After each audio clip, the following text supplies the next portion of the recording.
ಇನ್ನು ಆರ್ಎಸ್ಎಸ್ ಪಥಸಂಚಲನಕ್ಕೆ ಅನುಮತಿ ಕೋರಿ ರಿಟ್ ಅರ್ಜಿ ಸಲ್ಲಿಕೆ ವಿಚಾರಕ್ಕೆ ಸಂಬಂಧಪಟ್ಟಂತೆ ಕೋರ್ಟ್ ಆದೇಶದಂತೆ ಈಗ ಆರ್ಎಸ್ಎಸ್ ಸೇರಿದಂತೆ ದಲಿತ ಸಂಘಟನೆ ಸೇರಿ ವಿವಿಧ 8 ಸಂಘಟನೆಗಳಿಗೆ ನೋಟಿಸ್ ನೀಡುವ ಸಾಧ್ಯತೆ ಇದೆ.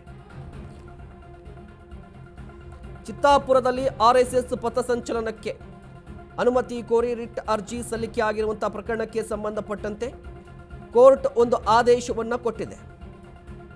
ಸಂಘಟನೆಗಳೊಂದಿಗೆ ಶಾಂತಿ ಸಭೆಯನ್ನ ನಡೆಸಬೇಕು ಅಂತ ಹೇಳಿ. ಸೊ ಈಗ ಕಲಬುರಗಿ ಜಿಲ್ಲಾಡಳಿತ ಶಾಂತಿ ಸಭೆಗೆ ಮುಂದಾಗುವ ಸಾಧ್ಯತೆ ಇದೆ. RSS, Dalit panthers, Bhim army, ಅದೇ ರೀತಿಯಾಗಿ ಕ್ರಿಶ್ಚಿಯನ್ ಸಮುದಾಯಕ್ಕೆ ಸಂಬಂಧಪಟ್ಟಂತ ಒಂದು ಸಂಘಟನೆ, ಹಸಿರು ಸೇನೆ, ರೈತ ಸಂಘ, ಹೀಗೆ ವಿವಿಧ ರೀತಿಯಲ್ಲಿ ಸಂಘಟನೆಗಳು ಅಂದರೆ 8 ಸಂಘಟನೆಗಳಿಗೆ ಇವತ್ತು ನೋಟಿಸ್ ನೀಡುವ ಸಾಧ್ಯತೆ ಇದೆ. ಅಕ್ಟೋಬರ್ 28ನೇ ತಾರೀಕು ಶಾಂತಿ ಸಭೆಗೆ ಬನ್ನಿ ಅಂತ ಹೇಳಿ ಮನವಿ ಸಲ್ಲಿಸುವಂತಹ ಸಾಧ್ಯತೆ ಇದೆ.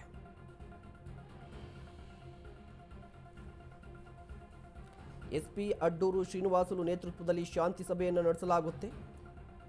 ಶಾಂತಿ ಸಭೆಯನ್ನು ನಡೆಸಿ ಆ ವರದಿಯನ್ನು ಕೋರ್ಟ್ಗೆ ಸಲ್ಲಿಕೆ ಮಾಡಬೇಕಾಗಿದೆ.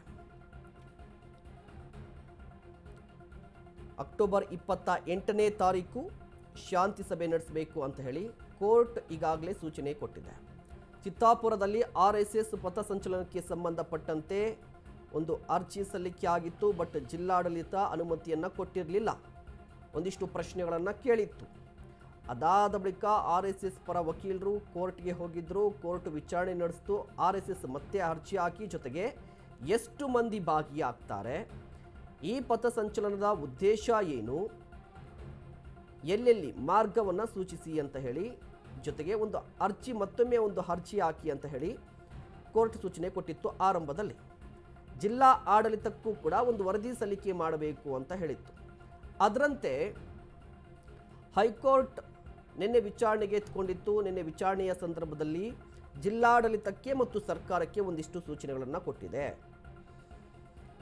ಜಿಲ್ಲಾಡಳಿತಕ್ಕೆ ಮುಖ್ಯವಾಗಿ ಸರ್ಕಾರದ ಪರವಾಗಿ ಶಶಿಕಿರಣ್ ಶೆಟ್ಟಿ ಅವರು ವಾದವನ್ನು ಮಂಡಿಸುವಂತಹ ಸಂದರ್ಭದಲ್ಲಿ ನಾವು ಅನುಮತಿಯನ್ನು ಕೊಡೋದಕ್ಕೆ ವಿರೋಧವನ್ನು ವ್ಯಕ್ತಪಡಿಸ್ತಾ ಇಲ್ಲ, ಬಟ್ ಬಾಕಿ ಇರಿಸಿದ್ದೀವಿ.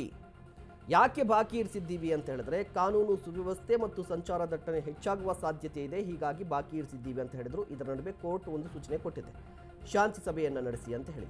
ಸೊ ಈಗ ಯಾವೆಲ್ಲ ಸಂಘಟನೆಗಳು ಅರ್ಜಿಯನ್ನು ಹಾಕಿಕೊಂಡಿದೆ ಆ ಸಂಘಟನೆಗಳ ಜೊತೆಯಲ್ಲಿ ಶಾಂತಿ ಸಭೆಗೆ ಮುಂದಾಗುವ ಸಾಧ್ಯತೆ ಇದೆ.